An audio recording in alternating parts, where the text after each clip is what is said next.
நான் பயமா இருக்கேன் ப்ளீஸ் என்ன விட்டுருங்க நான் வீட்டுக்கு ஓடிறேன் இப்படியே கட்டிக்கிட்டே எடுத்துட்டு இருக்கீங்க ஆனா வாழையாவது மிச்சம் வைங்க வாழை கூட விடாம இப்படி தூக்கிட்டு இருக்கீங்க எல்லாத்தையும் தூக்கிட்டா என்ன செய்யறது ரொம்ப தாகமா இருக்கு கொஞ்சம் தண்ணி கொடுங்க தண்ணி கொடுத்து தமிழனே நீ வாருங்க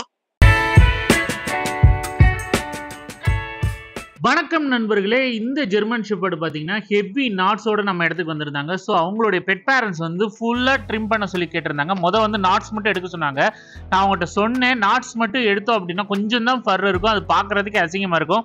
அதுக்கு ஃபுல்லாகவே ரிமூவ் பண்ணிடுவோம் ஏன்னா அந்த அளவுக்கு வந்து ஹெவி நாட்ஸாக தான் இருந்தது ஸோ என்னென்னா கழுத்தை சுற்றி காதோட ஓரம் அதுக்கப்புறம் வந்து தொடப்பகுதி இந்த இடத்துல எல்லாம் ஃபுல்லாக நாட்ஸ் அதுக்கப்புறம் அடி தொடப்பகுதி இன்தொடர்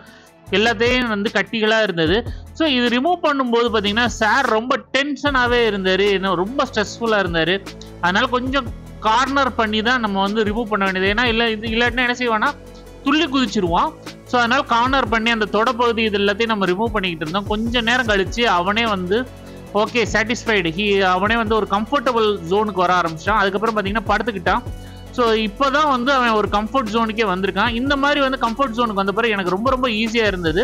அவனோட எல்லா கட்டியும் ரிமூவ் பண்ணும்போது நீங்கள் பார்த்தா தெரியும் அந்த கட்டி பாருங்கள் எவ்வளோ தூரத்துக்கு வந்து ரொம்ப மோசமாக இருக்குன்னு நல்ல வேலையாக ஸ்கின் இன்ஃபெக்ஷனோ இல்லை வேறு எந்த ஒரு பிரச்சனையும் வரல அப்படி வராமல் இருக்க வந்து நம்ம முதலே வந்து இதை வந்து மெயின்டைன் பண்ணணும் முக்கியமாக பார்த்தீங்கன்னா கோம்பிங் பண்ணிக்கிட்டே இருந்தோன்னா சின்ன சின்ன சிக்குகள் சேராது சின்ன சின்ன சிக்கு சேரல அப்படின்னா இவ்வளோ பெரிய கட்டிகள் வராது ஸோ கோம்பிங் வந்து ரொம்ப முக்கியம் உங்களுக்கு பார்த்தீங்கன்னா டெய்லே வந்து ரொம்ப மோசமாக இருந்தது அந்த அளவுக்கு வந்து கட்டி சேர்ந்துருச்சு ஜெர்மன் ஷெப்பர்டை பொறுத்த வரைக்கும் டெய்ல் தாங்க ஃபர் வந்து ஜாஸ்தியாக இருக்கும் பார்க்குறதுக்கே லுக்காக இருக்கும் ஸோ அதனால் வந்து நீங்கள் ஜெர்மன் ஷெப்பர்டு வளர்க்குறீங்க அதுவும் வந்து லாங் கோட்டோ இல்லை புஷ் கோட்டோ அந்த மாதிரி வளர்க்குறீங்க அப்படின்னா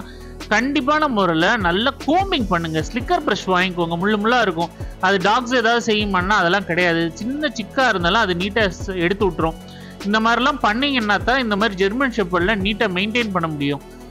இல்லை நீங்கள் வந்து மந்த்லி ஒன்ஸாவது கோம்பிங் பண்ணிங்கன்னாவது இந்த சிக்குகள் கட்டிகளை தடுக்க முடியும் வீக்லி ஒன்ஸ் பண்ணுங்கள் இல்லாட்டினா மந்த்லி ஒரு 2 டைம்ஸாவது பண்ணுங்கள் நல்லா குளிப்பாட்டிட்டு அதுக்கப்புறம் நல்லா துவட்டிட்டு அதுக்கப்புறம் அவருக்கு ப்ளோ ட்ரையர் போட்டு விட்டேன் ப்ளோ ட்ரையர் வந்து ஃபேஸில் பட்ட உடனே சார் வந்து ரொம்ப டென்ஷன் ஆகிட்டாப்ல ஏன்னா அவருக்கு சுத்தமாக ஃபேஸில் பிடிக்கல இங்கே பார்த்தா தெரியும் பட் பாடி ஃபுல்லாக அடிக்க அலோவ் பண்ணார் எதுவுமே பண்ணல ஃபேஸில் மட்டும் ஃபுல் காற்று அடிக்க விடலை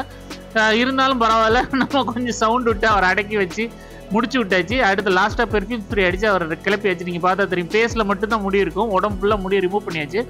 ஸோ இவங்க பெட் பேரண்ட்ஸை சொல்லிட்டு இண்டோரில் வச்சு வளர்க்க ஒரு 10 நாளைக்கு அதுக்கப்புறம் வந்து வெளியில் விடுங்கன்ட்டு இந்த வீடியோ உங்களுக்கு பிடிச்சிருந்தா லைக் ஷேர் அண்ட் சப்ஸ்கிரைப் நம்ம அடுத்த பார்ப்போம் பாய்